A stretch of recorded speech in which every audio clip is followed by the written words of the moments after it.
नमस्कार दोस्तों, स्वागत है आपका मेरे YouTube चैनल पर। तो जैसा कि आपने थंबनेल में देखा ही होगा कि आज हम मैथमेटिक्स के टॉप 5 क्वेश्चन करेंगे जो कि हर जेवीटी के टैट में पूछे जाते हैं। तो आपको पता होगा 30 क्वेश्चन जो है मैथमेटिक्स के पोर्शन से पूछे जाते हैं। तो उनमें से आज हम 5 क्वेश्चन एक ही वीडियो में कंप्लीट करेंगे। तो आइए चलिए स्टार्ट करते हैं।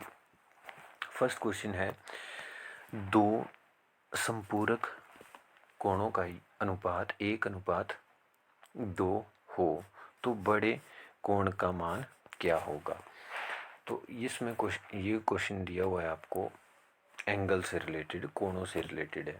फर्स्ट ऑफ ऑल मैं आपको ये बताना चाहता हूँ कि हमारे पास दो कोण होते हैं, जिसमें कि फर्स्ट होता है कॉम्प्लीमेंट्री एंगल जिसको कि हम पूरक कोण बोलते हैं, और सेकंड होता है सप्लीमेंट्री एंगल जिसको कि हम संपूरक कोण बोलते हैं। जो कॉम्प्लीमेंट्री एंगल होता है जिसको हम पूरक कोण बोलते हैं, उसका जो सम होता है वो होता है 90 डिग्री। और दो संपूरक कोणों का जो सम होता है, संपूरक कोणों का जो सम होता है, दो संपूरक कोणों का सम होता है वो 180 डिग्री होता है। तो देखिए ये बात तो आपको क्लियर होगी, अगर हमारे से पूरक कोण पूछा होगा तो उन दोनों का सम जो है वो 90 डिग्री होगा। अगर हमारे से संपूरक कोण पूछा होगा तो उनका सम 180 डिग्री होगा। तो इस क्वेश्चन में हमारे पास संपूरक कोण पूछा है तो हम ये नीचे वाला फॉर्मूला इधर जो है अप्लाई करेंगे। ठीक है, तो चलिए स्टार्ट करते हैं।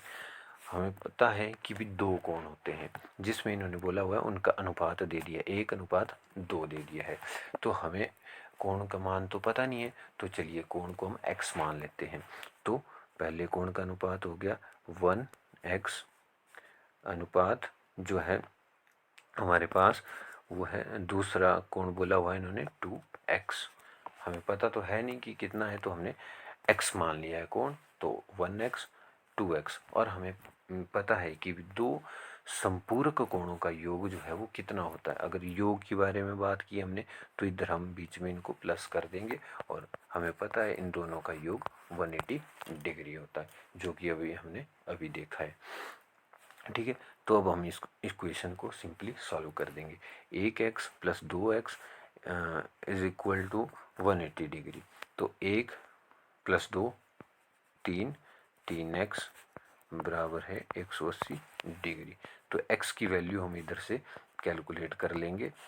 तो ये 3 हमारे पास लेफ्ट हैंड साइड में है, ये और ये हमारे पास इधर मल्टीप्लाई में है। अगर ये राइट हैंड साइड में जाएगा तो ये हमारे पास डिवाइड में चला जाएगा, बटे में चला जाएगा, भाग में चला जाएगा। तो अब हम इसको सिंपली 3 के पहाड़े से काट देंगे। 3 × 3 6 3 18, 0 वो 0 ऐसी की ऐसी रहेगी। तो x की जो वैल्यू है वो हमारे पास कितनी आ गई, 60 डिग्री आ गई। ठीक है जी। तो अभी हमारे से पूछा गया था जो कि बड़े कोण का मान पूछा था हमारे से, बड़े कोण का मान। तो एक तो हमने x माना था जिसकी वैल्यू हमारे पास 60 आ गई। तो सेकंड कोण क्या था हमारे पास, वो 2x था।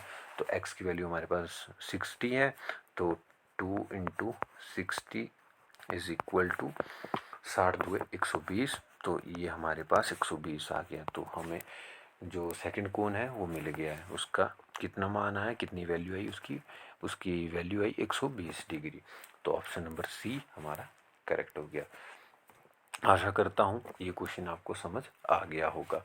चलिए अब हम अगले सेकंड नंबर क्वेश्चन की तरफ बढ़ेंगे। ये क्वेश्चन जो है आपको सिंप्लीफिकेशन से दिया हुआ है। तो मैंने जितने भी जेवीटी टेट के एग्ज़ाम का एनालिसिस किया तो हर एक पेपर में सिंप्लीफिकेशन का क्वेश्चन तो आता ही आता है। तो चलिए इस क्वेश्चन को सॉल्व करते हैं। किसी संख्या का, कोई संख्या दी हुई है, मान लीजिए x है, उसका 1/8 भाग 1/8 भाग बराबर है, इक्वल टू बराबर है का सिंबल लगा दिया, कितने के, 2/5। और इधर जो है भाग 1/20। तो ये तो बिल्कुल सिंपल इक्वेशन बन गई है, सिंप्लीफिकेशन का क्वेश्चन है और बिल्कुल इजी है। जब भी हम इस भाग को जो है चेंज करेंगे तो ये जो नीचे वाली टर्म होती है वो ऊपर में चली जाएगी और ऊपर वाली जो है वो नीचे चली जाएगी। ये दोनों आपस में इंटरचेंज कर देगी जब हम इस भाग को गुणा से चेंज कर देंगे। ठीक है, तो चलिए देखते हैं। x into 1/8 is equal to 2/5।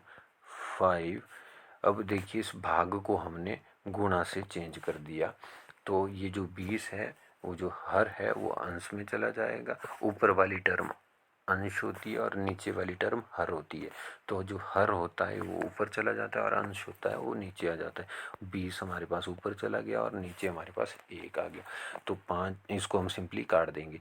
5 एकम 5 और 4 5 20। तो इधर हमारे पास 4 ये है और 2 है, इसको आपस में मल्टीप्लाई हो जाएगा तो ये 4 2 8 हो जाएगा हमारे पास। इधर जो वैल्यू आएगी हमारे पास इधर 8 आ गया। तो हम देखते हैं कि x into 1/8 is equal to 8 आ गया। अब इससे हम x की जो है वैल्यू कैलकुलेट कर देंगे।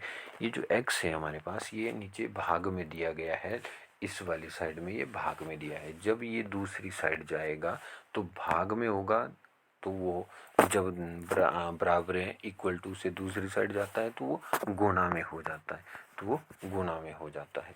तो देखिए आगे वाले स्टेप में क्या होगा। 8 इंटू 8 कितना होता है, 8 8 होता है 64 हमारे पास। तो इसमें आंसर क्या आ गया, x की वैल्यू कितनी आएगी 64 64। तो देखिए कौन सी ऑप्शन में 64 दिया हुआ है, सी ऑप्शन में दिया हुआ, तो C option is right answer. चलिए नेक्स्ट क्वेश्चन सॉल्व करते हैं। तो ये वाला क्वेश्चन तो जेबीटी टेट वालों का फेवरेट क्वेश्चन है। ये वाला क्वेश्चन तो हर एग्ज़ाम में आता ही आता है। ये तो 101% गारंटी के साथ है कि ये इस बार भी आएगा। इसी टाइप का क्वेश्चन जो है पक्का आएगा ही आएगा। तो चलिए इसको बहुत ध्यान से समझेंगे हम, और बिल्कुल इजी क्वेश्चन है। 1 नंबर आपको फ्री का मिल जाएगा इस क्वेश्चन से अगर आपने इसको ध्यान से देख लिया। तो चलिए करते हैं क्वेश्चन स्टार्ट। यदि रीता की आय सीता की आय से 25% अधिक हो, कितनी 25% अधिक हो, तो सीता की आय रीता की आय से कितने प्रतिशत कम है। तो जब भी ये वाला क्वेश्चन दिया हुआ है, सबसे पहले तो क्वेश्चन की एंडिंग में हम एक लाइन देखेंगे कि इन्होंने बोला है कितने प्रतिशत कम हो। तो इसमें आप थोड़ा सा फोकस दीजिए, कितने प्रतिशत कम हो। अगर हमारे पास कम दिया होता है तो हम फॉर्मूले में प्लस करते हैं, ध्यान से सुनिए, तब हम करते हैं प्लस। अगर हमारे पास इधर कम की जगह अगर अधिक दिया होता तो हमने इधर करना था माइनस। ये याद रखिए, आप इंटरचेंज करते हैं। जब एंड वाली जो लाइन होती है बोला होता है भी कितने प्रतिशत कम दिया हो, तो अब हम करते हैं उस फॉर्मूले में प्लस। अभी मैं आपको फॉर्मूला भी बताऊंगा। अगर आपको इधर जो है कम की बजाय अधिक दिया होता तो हमने करना था माइनस। ठीक है, इतना क्लियर है। चलिए देखते हैं फॉर्मूला क्या है। जितने परसेंटेज बोला है उसको लिख देते हैं हम ऊपर। 25% बोला है तो 25 हमने लिख दिया। अब 100 में हमने, अब इधर बोला था हमारे पास कम, तो मैंने बताया अगर कम दिया होगा तो इधर हमने क्या कर देना है, प्लस कर देना। और कितना प्लस करना है, जितना हमारे को क्वेश्चन में दिया है उतना ही हमने प्लस करना है। तो इधर जो है 25 हमने प्लस कर दिया। ठीक है, ओके। उसके बाद गुणा कर देना है 100 के साथ। जो भी आपका इसको सॉल्व करके आंसर आएगा वो आपका फाइनल आंसर हो जाएगा। ठीक है, तो चलिए करते हैं इसको सॉल्व। 25 बटा नीचे कितना हो जाएगा, 100 प्लस 25 125 हो जाएगा, ये गुना 100। ठीक है जी। अब चलिए इसको हम काटते हैं। 25 एकम 25, 25 पाँचे 125, इधर बच गया 25, और ये 5 और 100 भी आपस में कट जाएगा। 5 एकम 5, 20 पाँचे 100, तो हमारे पास कितना आ गया, 20 आ गया हमारे पास। तो चलिए देखते हैं कौन सी ऑप्शन में 20 है। 20% आ गया हमारे पास आंसर, और ये हमारे पास डी ऑप्शन में दिया है, तो डी ऑप्शन राइट आंसर हो जाएगा हमारे पास। आशा करता हूँ जिस तरह से मैंने ये आपको क्वेश्चन समझाया है आपको समझ आ गया होगा। तो इस अगर समझ नहीं आया होगा तो फिर से इस वीडियो को एक बार फिर से देख लीजिए, क्योंकि ये वाला जो क्वेश्चन है ये बहुत ही इम्पोर्टेंट है। ये हर टेट के एग्ज़ाम में आता ही आता है। सिर्फ आपको इधर जो है ये चेंज कर दिया जाएगा, 25 के बजाय 30 दे दिया जाएगा, और इधर जो कम है शायद इस बार आपको ज़्यादा दे दिया जाए या अधिक दे दिया जाए कि भी ए की आए बी की आए से इतने अधिक है। तो इस क्वेश्चन को ध्यान से देखना, ठीक है। ओके, चलिए नेक्स्ट क्वेश्चन। अर्धवृत्त का क्षेत्रफल क्या होगा यदि उसकी त्रिज्या 4r है, 4r है। अगर आपको इस तरह वाले क्वेश्चन आते हैं, ये तो सिंपली फॉर्मूले बेस्ड होते हैं, और एक ना एक क्वेश्चन हर टेट में एक क्वेश्चन आता ही आता है जो ऐसे फॉर्मूला बेस्ड होता है, ठीक है। तो कभी आपके पास पूछ लिया जाता है शंकु का एरिया बताओ, शंकु का परिमाप बताइए, या वर्ग का एरिया बताइए। वर्ग का मतलब ये आपके पास दिया होगा और आपको बोल दिया होगा कि भाई इसकी एक लेंथ इतनी है, तो इसका एरिया कैलकुलेट करिए या इसका परिमाप कैलकुलेट करिए, कुछ भी दे सकते हैं, पर एक क्वेश्चन इसका भी कंफर्म है, आएगा ही आएगा। तो चलिए जो ये वाला क्वेश्चन है इसको देखते हैं। इसमें बोला है आपको कि अर्धवृत्त तो देखा ही होगा आपने, ये हमारे पास पूरा वृत्त होता है, और ये जो है हमारे पास आधा वृत्त। इस वाले वृत्त को हमने जब बीच से काट दिया तो हमारे पास अर्धवृत्त आ गया। और आपको पता होगा कि जो पूरा वृत्त होता है उसका जो है एरिया कितना होता है, क्षेत्रफल कितना होता है, वो होता है पाई आर स्क्वायर। ये होता है पूरे वृत्त का, इस वाले वृत्त का जो ये होता है। तो अर्धवृत्त हो गया, अर्धवृत्त मीन्स आधा कर दिया। जो हमारे पास इसका आई एरिया है उसको भी हमने आधा कर देना, मतलब डिवाइड बाय 2 कर देना है, ठीक है। तो ये हमारे पास अर्धवृत्त का आ गया और ये हमारे पास पूरे वृत्त का आ गया, ठीक है। तो चलिए अब क्वेश्चन सॉल्व करते हैं। मैंने फॉर्मूला आपको बता दिया, फॉर्मूला क्या लगेगा, पाई आर स्क्वायर अपॉन 2, ठीक है। पर बात है एक ऐसी, इधर जो है हमारे पास त्रिज्या जो आर होती है उसकी वैल्यू हमारे पास 4r दे दी है। इसकी जो वैल्यू है हमारे पास वो 4r दे दी है, 4r दे दी है। तो जहाँ हमारे पास त्रिज्या r होगा उधर हमने 4r पुट कर देना है और हमारा आंसर आ जाएगा। तो चलिए करते हैं पाई।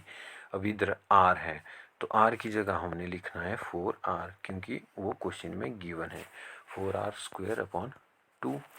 चलिए इसको सॉल्व करते हैं, कितना आता है, is equal to pi 4r। 4 का स्क्वायर कितना होता है, 4 का वर्ग कितना होता है, वो हमारे पास 16 होता है, और आर स्क्वायर हमारे पास आर का स्क्वायर हो गया, वो आर स्क्वायर आ गया, ठीक है जी। ओ चलिए फिर से करते हैं, जो pi r square is equal to pi r की जगह हमने भरना है 4r स्क्वायर अपॉन 2, ठीक है। तो अब हमारे पास आ जाता है पाई 4 का स्क्वायर होता है हमारे पास 16, और r का स्क्वायर आर स्क्वायर लिख दिया हमने, डिवाइडेड बाय कितना आएगा 2। तो 2 से हमारे पास 16 कैंसिल हो जाएगा, 2 के पहाड़े से चला जाएगा, 2 एकम 2, 2 अट्ठे 16। तो हमारे पास कितना आ गया 8 पाई 8r स्क्वायर।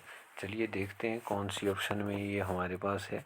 तो ये है 8 पाई स्क्वायर, ये हमारे पास सी ऑप्शन में है, तो हमारा कौन सा है, सी ऑप्शन सही हो जाएगी।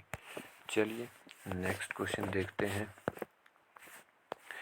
ये जो है आज की वीडियो का लास्ट क्वेश्चन है, और इसको भी आप बिल्कुल ध्यान से देखना, क्योंकि ये वाला क्वेश्चन भी हर टैट के एग्ज़ाम में आता ही आता है। सिर्फ आपके पास वैल्यूज़ जो है वो चेंज करके दे दी जाती है, ठीक है। तो चलिए इसको बहुत ध्यान से समझते हैं, ठीक है। 10% वार्षिक की दर से 12,000 का एक महीने का ब्याज कितना होगा। ध्यान रखिए, आपको पूछा हुआ है एक महीने का ब्याज, ना कि एक साल का ब्याज। तो ठीक है, चलिए करते हैं। फर्स्ट ऑफ ऑल जो ब्याज का फॉर्मूला होता है, जो ब्याज का फॉर्मूला होता है वो आपको पता ही होगा। ये 8th 9th 10th क्लास में बताया ही होता है और सब ने रटा ही होता है। वो तो मूलधन गुणा दर गुणा समय, मूलधन गुणा दर गुणा समय बटा 100। जो मूलधन होता है वो हमारी बेसिक राशि होती है, जो कितनी दी हुई है हमारे पास इधर, वो हमारे पास 12,000 दी हुई है, जो कि मूलधन दिया हुआ। दर कितनी दी हुई है, दर हमारे पास कितनी दी हुई है 10% की, ये जो है हमारे पास दर दी हुई। और समय दिया हुआ है 1 महीना। तो चलिए आप पहले इसको 1 साल के लिए करते हैं, फिर जब हम उसको 1 साल के बजाय उसको फिर हम पूरी साल का निकालेंगे, फिर हम इसको डिवाइड कर देंगे 12 से। क्यों करेंगे 12 से डिवाइड, क्योंकि 1 साल में होते 12 महीने। ठीक है, तो इधर कर लिया हमने 1 साल डिवाइडेड बाय कितना है 100। 0 से 0 कैंसिल, 0 से 0 कैंसिल, कितना आ गया हमारे पास, इधर आ गया हमारे पास 1200। ठीक है, इधर आ गया हमारे पास कितना, ये आ गया हमारे पास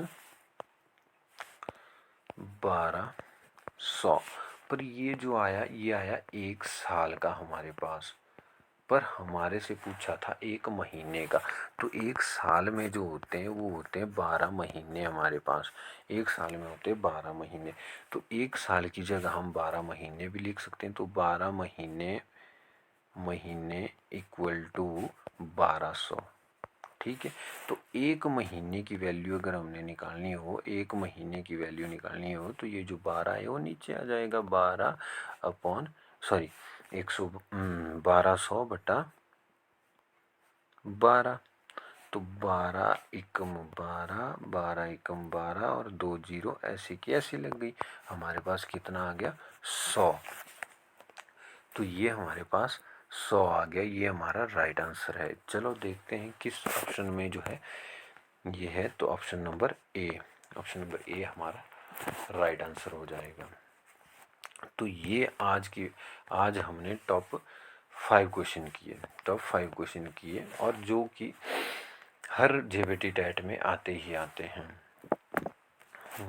तो आशा करता हूँ ये वीडियो आपको बहुत अच्छी लगी होगी। अगर अच्छी लगी है तो लाइक करिए, शेयर करिए, सब्सक्राइब करिए।